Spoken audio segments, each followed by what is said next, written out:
Gowon owes Nigerians a duty to write his own account of that war and the things that led to the war and the way the war was carried out and the way the war ended. Because when the war ended, he promised the Nigerian people reconciliation, restitution, and rehabilitation, particularly to the Igbo side of the nation. That he did not implement until he was overthrown in 1975.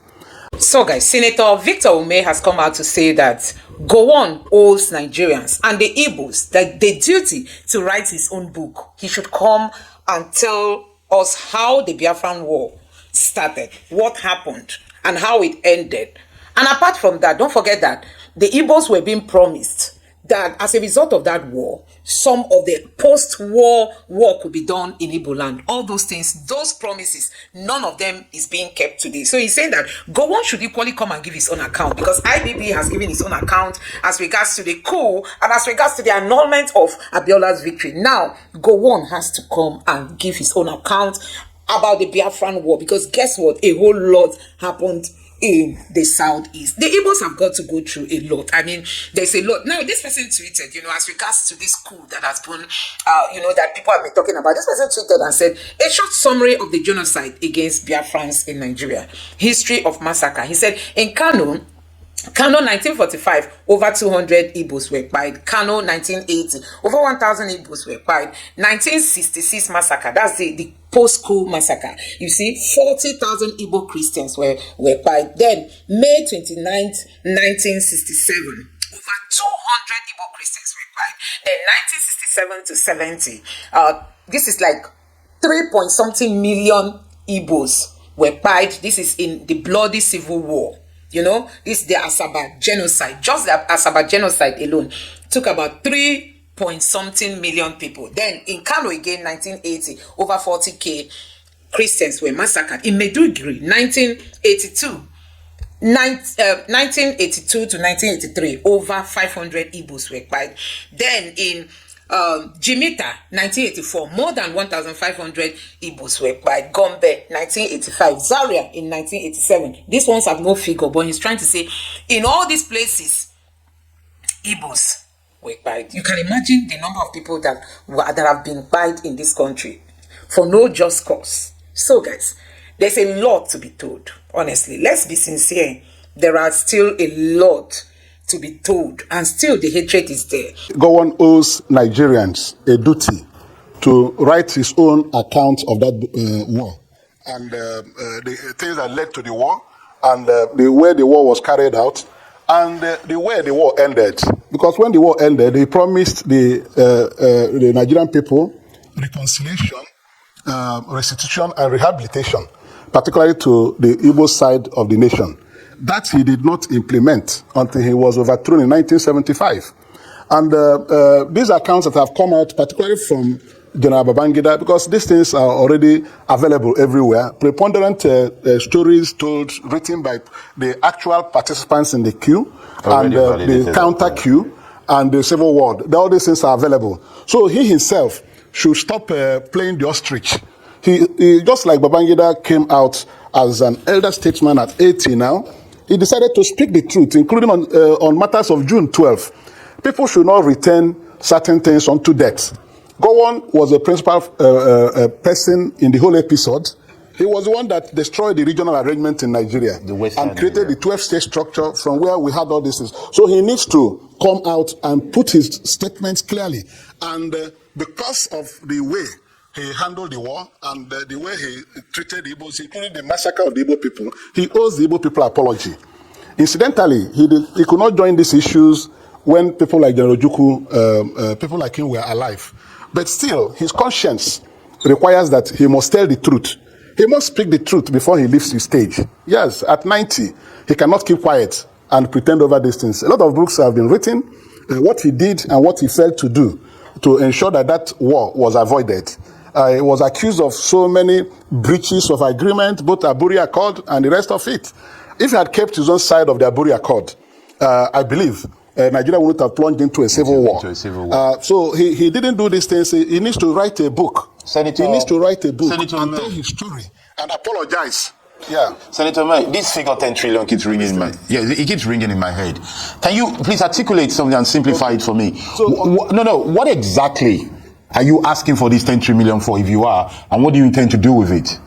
In very simple terms. Thank you very much. I do not want to begin to talk about figures for reparation in terms of monetary compensation.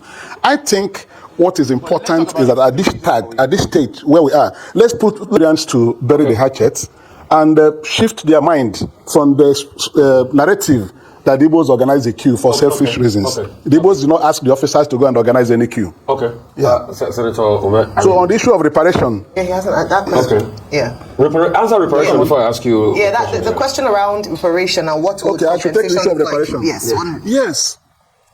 Yes. Well, Othman Danfodio said that conscience is an open wound. Only the truth can heal it. So now that it is clear that the Igbos did not organize any coup to kill anybody, let's put behind those dark days in our history and go forward. They know what they denied the Igbos. A change in attitude of the present government towards reintegrating the Igbos fully into the Nigerian project and casting away that suspicion that the Igbos organized a coup that made them to be removed from their scheme of things in Nigeria. If we put a stop to it, it begins the healing process. It's not something that you use money to quantify in terms of compensation. What we need is a change in attitude. Today is still mourning time in the life of Nigeria. Let them begin to build the infrastructures infrastructure in Igbo land. In everywhere in Nigeria. Yes, Senator. I agree with you. Let's put aside that money thing because it's so clear and yet very difficult to understand in many circumstances. Let's go to another thing. I think it is clear, it is very good for us to remember that whether somebody is Fulani, Igbo, or Ijo, I want Nigerians to remember it's an accidental thing. And I believe that it is limiting for us to be defined by something that is accidental. I'd rather be known as a carpenter, a lover, or a singer than really that accidental thing that came to us. Now, the Igbo coup expression, which you seem to say is the origin of a lot of problem that we've had since after that coup, we can call it a Nigerian coup because the people who did it were all Nigerians, ultimately. But I think if we really want to move forward the way you say we should, and say, let us cast away that black thing, it will be important not to consider the rest of Nigerians as evil and say perhaps they make a mistake, perhaps they misunderstand. At least not those in power, the ones on the street. Those ones on the street that are calling it Igbo coup, rightly or wrongly, the reason why they call it Igbo coup, we should study it. Whether you agree with them or not, some of them say it is an Igbo coup because the people that were killed were not Igbo and the ones that were not killed were Igbo. Whether or not that was their intention, maybe they wanted to install Awolowo as head of state or prime minister. The reason why people are saying so is that the victims of the coup, not the counter coup, the victims of the coup itself were non-Igbos, while those who were their peers as Igbos did not suffer their fate. I think this is a historical thing, but I'd like you to comment on misunderstanding of history and perhaps exploitation of facts and histories for propaganda purposes. So if you want to black out, let's talk to Nigeria. Yes. Yes, thank you very much. Like you had earlier said about the Western media, how they have consistently spinned the stories as the coup being an Igbo coup. It's very unfortunate that even events in history have proven that the coup wasn't an Igbo coup, and the Western media have refused to let go.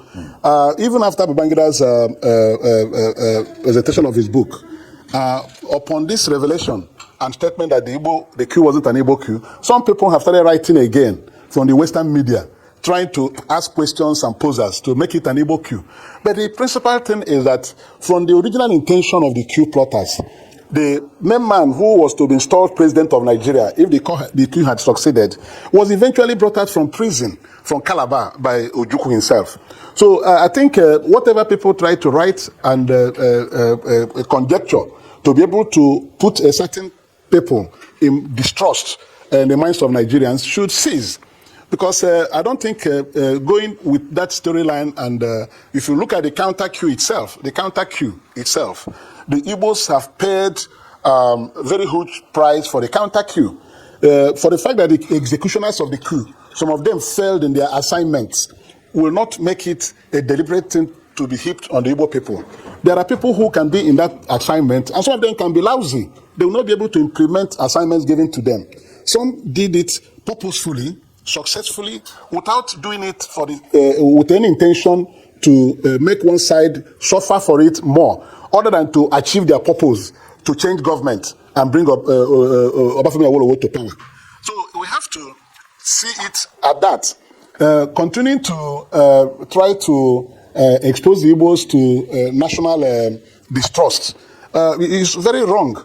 Major Adewale Adeboyega and Captain Adeleke and Ganiu, all of them mentioned in that book, you know where they come from. They are not Igbo people. They were in the plot and the execution of the coup.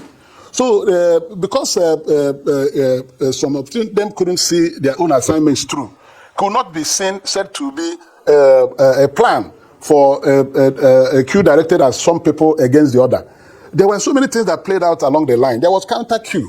Agui Ironsi, who was the highest military officer that assumed the authority of power at that time, the way he proceeded, he fought for the unity of Nigeria. He didn't want Nigeria to be dismembered, but he paid dearly with his own life. He was killed. And at that time, the spirit of brotherhood was very strong. Colonel Fajui, who was playing host to him as the military governor of the Western region, chose to die with him. He was killed together with General Ironsi. So all these things, particularly what politicians started doing and some manipulators along the line, they were the people that sowed the seed of discord that has become so bitter. People want to use that to capitalize on their political interests and gains.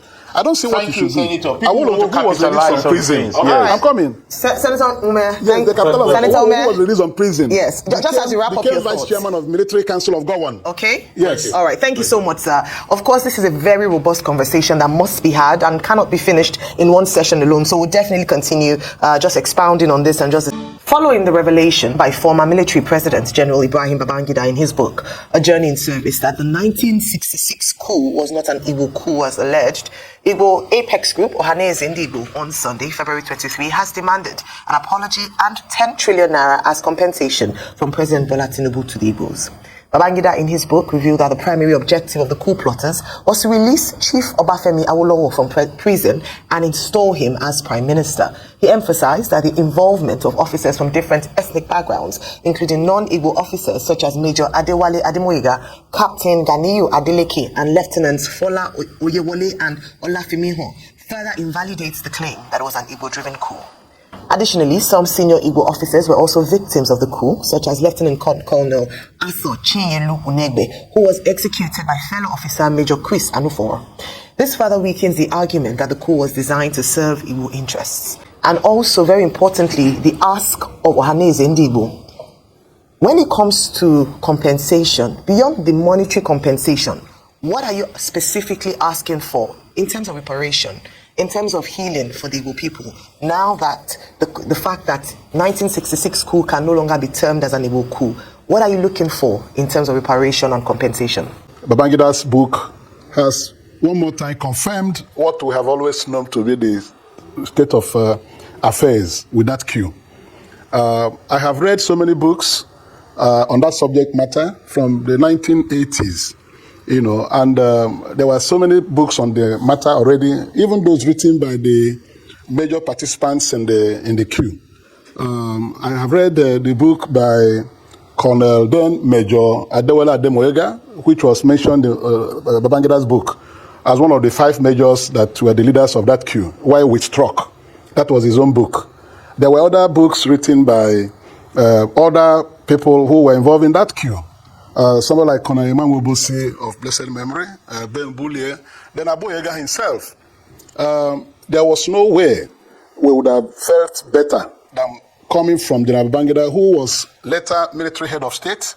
I was an officer in the Nigerian army, though as a young officer, but having become head of state under military dispensation, it will be clear that he had access to classified information.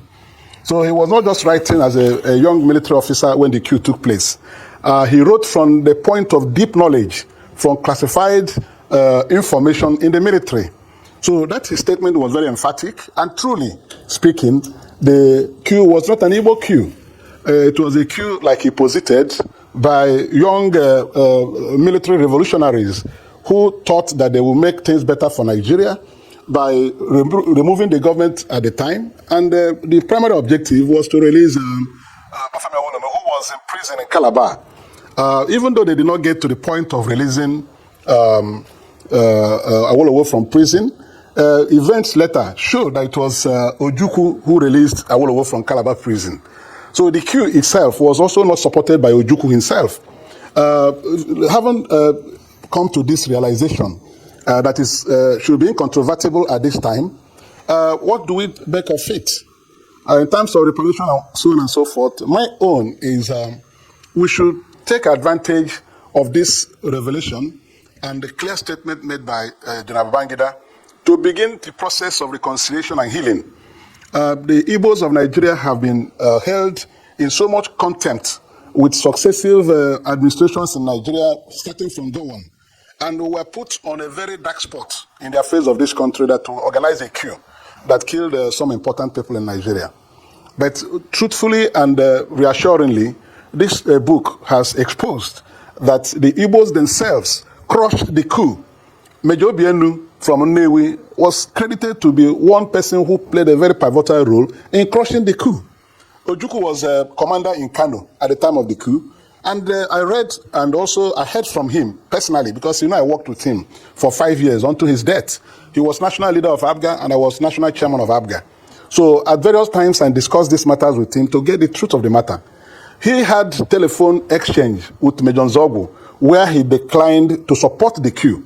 Ojukwu was an Igbo man and was somebody who played a major role going forward later in history. So I would like Nigerians to bury the hatchet and shift their mind from the narrative that the Igbos organize a coup for selfish reasons. Okay. The Igbos do not ask the officers to go and organize any coup. Okay. Yeah. Senator Umeh. So on the issue of reparation. Yeah, he hasn't that question. Okay. Yeah. Answer reparation before I ask you. Yeah, the question around reparation and what would Okay, I should take the issue of look like. reparation. Yes. Yes. Yes. Well, Othman Danfodio said that conscience is an open wound. Only the truth can heal it.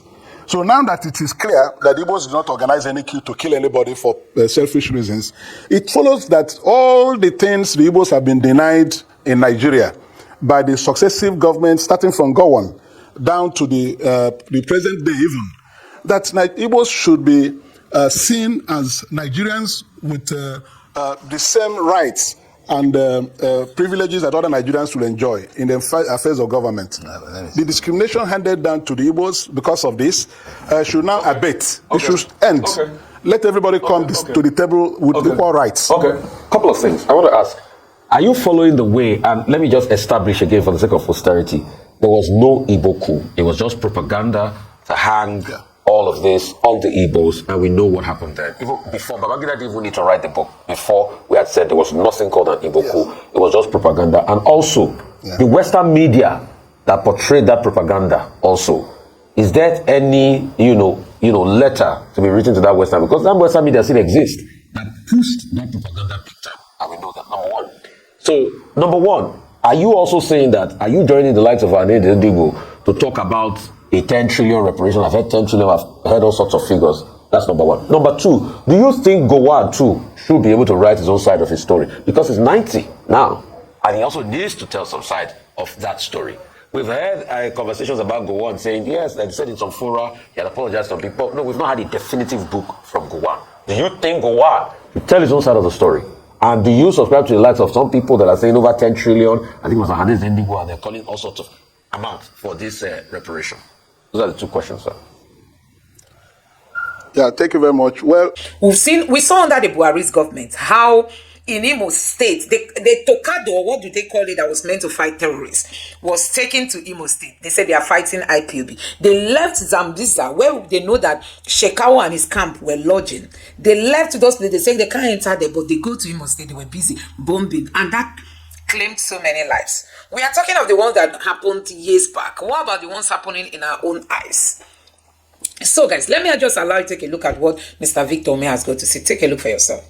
So, guys, you have seen it for yourself. Honestly, it's sad, to see what what the Igbos are going through. It is really, really so sad. It's really, really so sad that just for no cause, a tribe is hated to this point. Any little thing that happens, you know, it is the Igbos. Any little thing that happens, it is the Igbos. The Igbos are always blamed. Why? Why have we got to go through all this, Nigerians? This is very uncalled for. Why have we got to go through all this? And now, let me still refresh this list again that this guy wrote. Honestly, it's so pathetic, you know. Looking at this list, you want to cry. You know, history of massacre. Kanu, 1945. 200 Igbos were killed. Kanu, 1980. 1,000 Igbos were killed. 1966. 4,000 Igbos, Igbo Christians were killed. May 29th, 1967. 200,000 Igbo Christians killed. 1967 to 1970, more than 3 million Igbos were killed as about genocide. Then Kano, 1980, over 40,000 Igbo Christians killed. Maiduguri, 1982 to 1983, over 500 Igbos were killed. Jimita, 1984, more than 1,500 Igbos were killed. Gombe, 1985. Zaria, 1987. Kaduna, Kafanchan, 1991. Bauchi and Katsina, 1991. Kano, 1991. Zangon, Taf, 1992. Funtua, 1993. Kano, 1994. Kaduna, 2000. Kaduna, 2001. Maiduguri, 2001. Jos Median Crisis, September 2001. Kaduna, 2002. Jos, November 2008. Then you have the beheading of Gideon Akaluka in December of 1996 in a police station in Kano. Hey, Jesus. And this one again said, St. Maurice died in December 2001, post-April 2011 presidential election. 10 youth copper men and women and numerous citizens murdered because a Christian southerner was elected. Hey God. Just Christmas Eve 2010. Madala Christmas Day 2011. Mubi January 6, 2012. The many Igbo deaths caused by Boko Haram, which of course has the full backing of the northern elites. 2015, Muhammadu Buhari got into government. Over 5,000 IPOB members have been killed and 5,000 in prison. The enemy against Ndi Igbo is deeply seated in the heart of Hausa Fulani of Nigeria. So guys, it's really so pathetic. Honestly, reading out these things, I don't just know how this country can just come back again to unite, because you see, the children that are being given birth to will rise to see all these things and they will not be happy. So I think people who are even calling for referendum, I think it's time the federal government should really check if this referendum is something that is really going to help.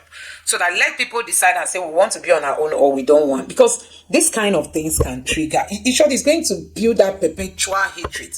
You know, that enmity, which is what we don't want. I don't know what the federal government can do to erase this anger from the hearts of the Igbos, because it's really so sad to see that the Igbos have gone through all this in this country and still they are not being given any privilege. You go to Lagos, they say go back. You go to the north, they say go back to your land.